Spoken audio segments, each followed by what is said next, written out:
मनुष्य में 4 स्वाभाविक बातें होती है: दान देने की इच्छा, मधुर बोलने की इच्छा, सहनशीलता तथा उचित अनुचित का ज्ञान। इन्हें अभ्यास से प्राप्त नहीं किया जा सकता।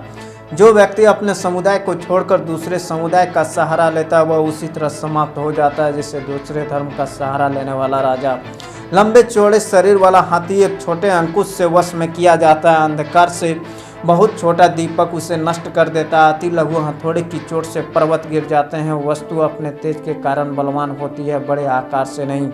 कलयुग के 10,000 वर्ष बीतने के बाद सर्वव्यापक परमात्मा पृथ्वी का त्याग कर देते हैं। उसके आधे समय में गंगा का जल त्याग देता है और उसके आधे में ग्राम देवता गांव त्याग देते हैं। जिसे घर से लगाव होता है उसे विद्या नहीं मिलती। जो मांस खाता है उसमें दया नहीं होती। जो धन के लोभी हैं उनमें सत्य नहीं होता। जो भोग में लिप्त हैं उनमें पवित्रता नहीं होती। जिस प्रकार नीम के वृक्ष को दूध और घी से सींचने पर भी मिठास नहीं आती, उसी प्रकार बहुत तरह से सिखाने पर भी दुष्ट व्यक्ति सज्जन नहीं बनता। आग पर जलाने के बाद भी शराब का बर्तन शुद्ध नहीं होता, उसी प्रकार जिस दुष्ट का अंतःकरण मलों से भरा हुआ है वह सैकड़ों बार तीर्थ स्नान करके भी पवित्र नहीं हो सकता। जिसे किसी के गुणों की श्रेष्ठता का ज्ञान नहीं वह सदा उसकी निंदा करता रहता है। उसके ऐसा करने से किसी को आश्चर्य नहीं होता, क्योंकि भिलनी हाथी के मस्तक से उत्पन्न मोती को छोड़कर घोंघे की माला पहनती है। जो व्यक्ति 1 वर्ष तक मौन रहकर चुपचाप भोजन करता है वह 1 करोड़ वर्षों तक स्वर्ग में आदर सम्मान पाता है। काम, क्रोध, लोभ, स्वादिष्ट भोजन, श्रृंगार, खेल, तमाशे, अधिक सोना और चापलूसी करना, विद्यार्थियों को इन 8 गुणों को त्याग देना चाहिए। जो बिना खेती की हुई भूमि, फल और कंदमूल खाकर निर्वाह करता है और सदा जंगल में रहकर ही प्रसन्न रहता है और जो जब तब श्राद्ध करता है ऐसा ब्राह्मण ऋषि कहलाता है। जो एक आहार से ही संतुष्ट रहता है, जो अपने नित्य क्रम सदा पूरा करता है, स्त्री संग केवल संतान के लिए करता है, ऐसे ही ब्राह्मण को द्विज कहा जाता है। जो सदा सांसारिक कार्यों में लगा रहता है, पशुओं का पालन करता है, व्यापार और कृषि का कार्य करता है, ऐसे ब्राह्मण को ही वैश्य कहा जाता है। जो वृक्षों से लाख, तेल, नीम, कपड़े आदि रखने का रंग, शहद, घी, शराब, मांस आदि का व्यवसाय करता है उस ब्राह्मण को शूद्र कहते हैं। जो दूसरों के कार्य बिगाड़ता है, ढोंगी या अपना स्वार्थ सिद्ध करने में लगा रहता है, दूसरों को धोखा देता है, द्वेष करता है, विनम्र दिखते हुए भी क्रूर होता है, ऐसा ब्राह्मण ही विलाव कहा जाता है। जो ब्राह्मण प्राणी के स्थानों, बावड़ी, कूप, तालाब, बाग, बगीचों और मंदिरों को उजाड़ने में भय न करता हो उसे ही मलेच्छ कहा जाता है। जो देवताओं और गुरु के धन को चुरा लेता है, जो दूसरे की स्त्रियों के साथ सहवास करता है, जो सब प्राणियों के साथ जीवन गुजार लेता है उस ब्राह्मण को चंडाल कहा जाता है। शहद का संग्रह करने में आदर्श मधुमक्खियां भी पश्चाताप करती है कि दान न करने से शहद नष्ट हो जाता है। उसी प्रकार कुछ लोग दान नहीं करते, जब धन नष्ट होने लगता है तब पश्चाताप करते हैं, जबकि कुछ लोग अपने धन का दान करके अच्छा उपयोग करते हैं। दान देने के कारण ही कर्णबलि विक्रमादित्य आज तक समाज में जाने जाते हैं।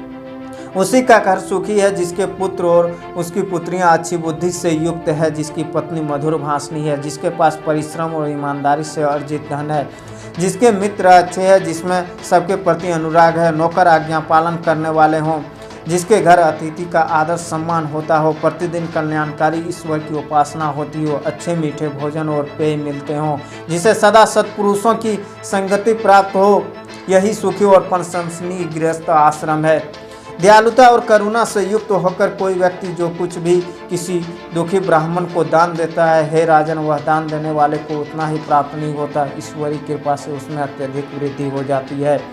बंधु बांधवों से सज्जनता का व्यवहार, दूसरों पर दया, दुर्जनों के प्रति अनुकूल व्यवहार, सज्जनों से प्रेम, दुष्टों के प्रति कठोरता, विद्वानों के साथ सरलता, वीरों और शत्रुओं के साथ पराक्रम, श्रेष्ठ जनों के साथ आदर एवं सहनशीलता और स्त्रियों के प्रति चतुराई से व्यवहार करने वाले के कारण ही लोक व्यवहार चल रहा है। जिसके दोनों हाथ दान आदि के कार्य में कभी नहीं लगे, कानों ने वेद आदि का श्रवण नहीं किया, नेत्रों से सज्जन पुरुषों के दर्शन नहीं किए, पैरों से तीर्थ यात्रा नहीं की, माता पिता तथा आचार्य की कभी सेवा नहीं की, जिसने अन्याय से धन एकत्रित कर अपने जीविका चलाई, इस पर भी जो अभिमान से सिर ऊंचा कर चलता है वह नीच लोगों में भी नीच है, उसे शीघ्र ही जीवन त्याग देना चाहिए। यदि करीड़ के पौधे पर पत्ते नहीं आते तब बसंत का क्या दोष, यदि उल्लू को दिन में दिखाई नहीं देता तब सूर्य का क्या दोष, यदि जातक के मुख में वर्षा की बूंदें नहीं गिरती तब बादल का क्या दोष। संसार को बनाने वाले ने जिसके ललाट पर जो लिख दिया है वही होगा, उसे मिटाया नहीं जा सकता, उसे भोगना पड़ता है। सज्जनों की संगति से दुर्जन भी सज्जन हो जाता है, किंतु दुर्जनों की संगति से सज्जनों में दुष्टता नहीं आती। जैसे फूल से उत्पन्न गंध मिट्टी में आ जाती है, किंतु मिट्टी की गंध फूलों में नहीं आती। सज्जन पुरुष के दर्शन से पुण्य की प्राप्ति होती है, क्योंकि सज्जन साक्षात्कार एक तीर्थ होते हैं। तीर्थ तो अपने समय पर फल देते हैं, किंतु सत्संग से तत्क्षण लाभ मिलता है। किसी नगर में पहुंचकर एक यात्री एक ब्राह्मण से पूछता है, ब्राह्मण, इस नगर में सबसे महान कौन है? ब्राह्मण ने उत्तर दिया, ताड़ के वृक्षों का झुंड। यात्री फिर पूछता है, इस नगर में दाता कौन है? ब्राह्मण ने उत्तर दिया, धोबी, जो सुबह वस्त्र ले जाता है और साफ कर शाम को दे देता है। यात्री फिर पूछता है, इस नगर में चतुर व्यक्ति कौन है? ब्राह्मण ने उत्तर दिया, दूसरे की स्त्री और दूसरे का धन हरण करने में सभी चतुर हैं। यात्री फिर पूछता है, ऐसी स्थिति में तुम्हारा जीवन कैसे चलता है? ब्राह्मण ने उत्तर दिया, मैं विष में पैदा होने वाले कीड़े के समान हूँ, जो विष में ही उत्पन्न होकर जीता हूँ और उसी में मर जाता हूँ। जिन घरों में ब्राह्मण के पांव धोने से कीचड़ न हुआ, जहाँ वेद और शास्त्रों से पाठ न होते हों, जहाँ स्वाहा और स्वाहा की गुंज न सुनाई देती हो, वे घर शमशान भूमि के समान होते हैं। सत्य ही मेरी माता है, ज्ञान मेरे पिता है, धर्म ही मेरा भाई है, दया ही मेरी बहन है, शांति मेरी पत्नी है, क्षमा मेरा पुत्र है, यही छह मेरे परिवार के सदस्य और बंधु बांधव हैं। यह शरीर नाशवान है, धन संपत्ति भी स्थिर नहीं रहती, मृत्यु पास में ही रहती है। इसलिए प्रत्येक व्यक्ति को धर्माचरण में लगे रहना चाहिए।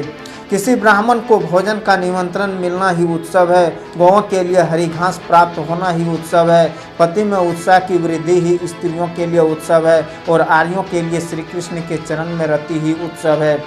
जो व्यक्ति दूसरे की पत्नी को माता के समान मानता है, दूसरे के धन को मिट्टी के समान तथा सारे प्राणियों को अपने समान देखता है, वस्तुतः वही पंडित है।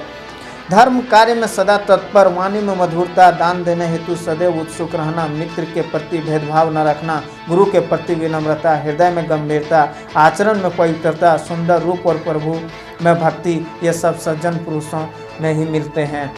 सबकी इच्छाओं को पूरा करने वाला कल्पतरु एक लकड़ी है, स्थित सुमेरु एक पर्वत है, चिंता मुक्त करने वाला मणि बस एक पत्थर है, सूर्य प्रचंड किरणों वाला है, चंद्रमा घटता बढ़ता रहता है, समुद्र खारा है, कामदेव को शरीर नहीं है, दानी बलि एक दैत्य था, कामधेनु एक पशु है। तब बताएं हे प्रभु, आपकी तुलना किसके साथ की जाए? आप अतुलनीय हैं। व्यक्ति को राजपुत्रों से विनम्रता, विद्वानों से ज्ञान की बातें, जुआड़ियों से झूठ बोलना, स्त्रियों से छल करना सीखना चाहिए। जो व्यक्ति बिना विचारे बिना देखे शक्ति से अधिक खर्च करता है, निर्बल होते हुए भी सबसे लड़ाई झगड़ा करता है, हर समय भोग के लिए ललायित रहता है, वह शीघ्र ही नष्ट हो जाता है। बुद्धिमान व्यक्ति को भोजन की चिंता नहीं करनी चाहिए, उसे केवल धर्म कर्म में संबंध की चिंता करनी चाहिए, क्योंकि जन्म के समय से ही सबके भोजन का प्रबंध हो चुका रहता है। जैसे एक एक बूंद गिरने से घड़ा भर जाता है, उसी तरह निरंतर एकत्रित करते रहने से धन, विद्या और धर्म की प्राप्ति होती है। जो व्यक्ति दुष्ट है वह परिपक्व अवस्था को हो जाने पर भी और दुष्ट हो जाता है, जैसे इंद्रायण का फल पक जाने पर भी मीठा नहीं होता, कड़वा ही बना रहता है।